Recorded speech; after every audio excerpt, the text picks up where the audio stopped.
Olá, meu nome é Luiz Roberto e no vídeo de hoje eu vou apresentar sobre o tema Deus e o Diabo, a relação entre o bem e o mal e a sua origem.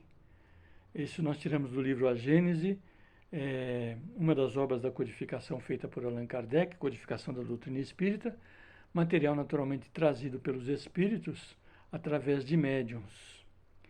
E aí nós vamos trabalhar efetivamente o tema, expondo ou questionando desde logo onde estará definitivamente a origem do bem e do mal. Em Deus, o mal, o bem e o mal vêm de Deus? Ou quem sabe de um seu poderoso rival, o diabo? O diabo.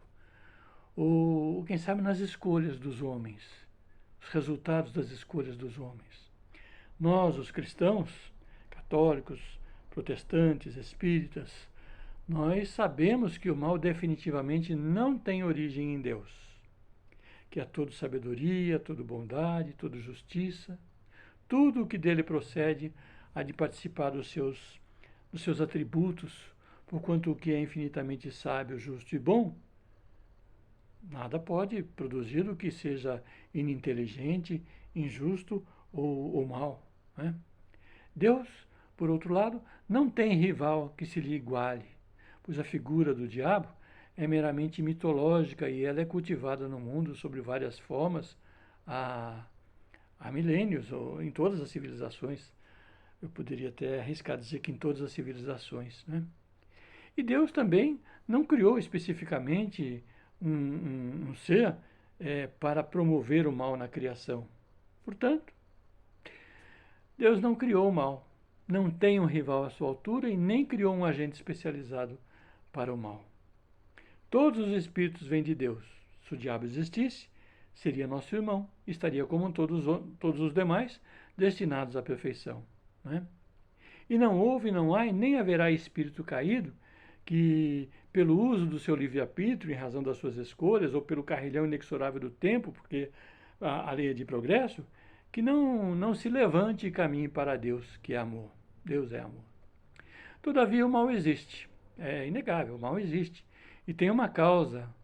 Os males de toda a espécie, físicos ou morais, que afligem a humanidade, eles formam duas categorias que importam distinguir. Isso está lá na Gênese. A dos males que nós podemos evitar, que é aquele em relação às nossas escolhas, e a dos que independem da nossa vontade ou compreensão, como são, naturalmente, os flagelos naturais. Por exemplo, né, nós agora lá no Rio Grande do Sul, aqui no Brasil, nesse mês de maio, nós estamos vendo uma enchente devastadora.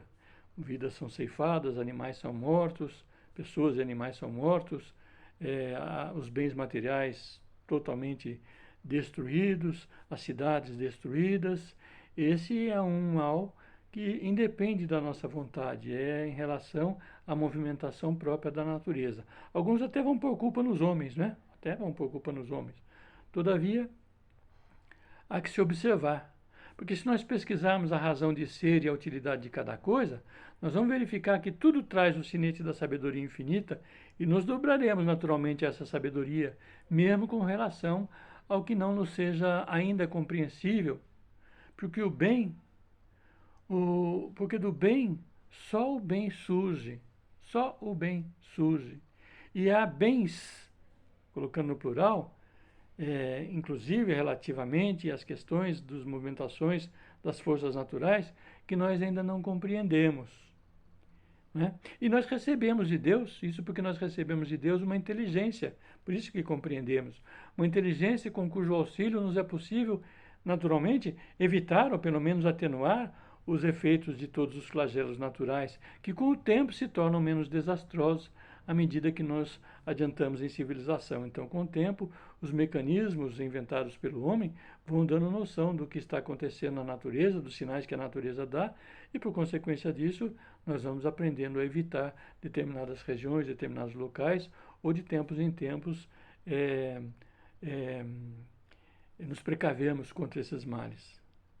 Por uma outra vista, releva dizer que se nada houvesse a temer, nenhuma necessidade nos induziria a procurar o melhor. Nos entorpeceríamos naturalmente na inatividade, nada inventaríamos e nem descobriríamos, e viveríamos numa espécie de inércia sujeito às questões todas sem nenhum esforço de nos melhorarmos. A dor, a dor é, pois, o aguilhão que nos impele para a frente na senda do progresso, as dores pessoais e as dores coletivas, como essa que nós observamos nesse momento aqui no nosso país.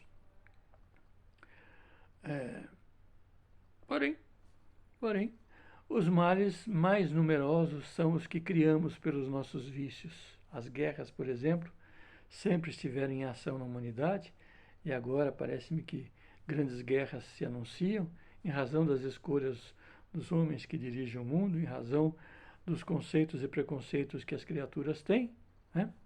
Esses males numerosos, criados por nós, pelos nossos vícios, acabam dando origem, ou são de origem, melhor dizendo, do nosso orgulho, do nosso egoísmo, da nossa ambição, da nossa cupidez e excessos em tudo que fazemos, que pensamos, que queremos, que dizemos.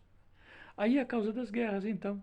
Calamidades, dissensões, injustiças, a opressão do fraco pelo forte e da maior parte das enfermidades. Tudo isso tem origem, são males que têm origem nas escolhas dos homens. Deus promulgou leis plenas de sabedoria, tendo por único objetivo, naturalmente, o bem. O bem, porque o bem vem de Deus. E a humanidade vem sendo lembrada dessas leis por intermédio dos seus messias. Primeiro, elas estão incertas em nós, na nossa consciência espiritual. Elas vêm sempre sendo lembradas pelos messias, dentre eles o maior de todos, o Cristo Jesus. Pelos profetas, através de todos os espíritos encarnados que trazem missões que visam nos esclarecer, moralizar e melhorar, né? E nesses últimos tempos, pela multidão dos espíritos desencarnados que se manifestam em toda parte através dos médiuns. Eu fico até pasmo de ver que tem centros espíritas ou dirigentes de centros espíritas, eu sou espírita, eu estou falando uma coisa que eu conheço, que muitas vezes impedem o trabalho mediúnico, é o espiritismo sem espírito. Os espíritos, especialmente os bons espíritos, não podem se manifestar, porque os homens têm que ter bom senso, em razão desse bom senso, ele tem que agir. A gente não tem bom senso ainda não. Nós precisamos da interferência dos bons espíritos a nos clarear ou aclarar a mente, os sentimentos, a fim de que nós desenvolvamos esse bom senso que muitos dirigentes de centro dizem que nós temos que ter, apenas o bom senso, impedindo que os espíritos se manifestem através de médiuns. É o espiritismo sem espíritos, né? E se nos conformássemos, então, com as leis divinas, não há como duvidar de que nos pouparíamos aos mais agudos males que viveríamos ditosos na terra. Assim pode-se dizer que o mal é a ausência do bem, como o frio é a ausência do calor. Isso está lá no livro A Gênese, Ipsiliteris, é dessa forma que lá está escrito. E da mesma forma como o frio não é um fluido especial, também o mal não é atributo distinto, é o bem que enfermou. Alguns dizem assim, né? É o bem que enfermou. O bem não enferma, né? Mas alguns dizem assim, né? Um é o negativo do outro. Então não é o bem que informou. O mal é o mal, o bem é o bem. O bem é positivo, o mal é negativo. Onde não existe o bem, forçosamente existe o mal. O espaço é que ser ocupado aqui em nós. Não praticar o mal já é um princípio do bem. Deixar de fazer o bem já é o mal em si. Afirmemos então com segurança que Deus somente quer o bem, só o bem. Só o homem procede, só do homem procede o mal, melhor colocando, só do homem procede o mal.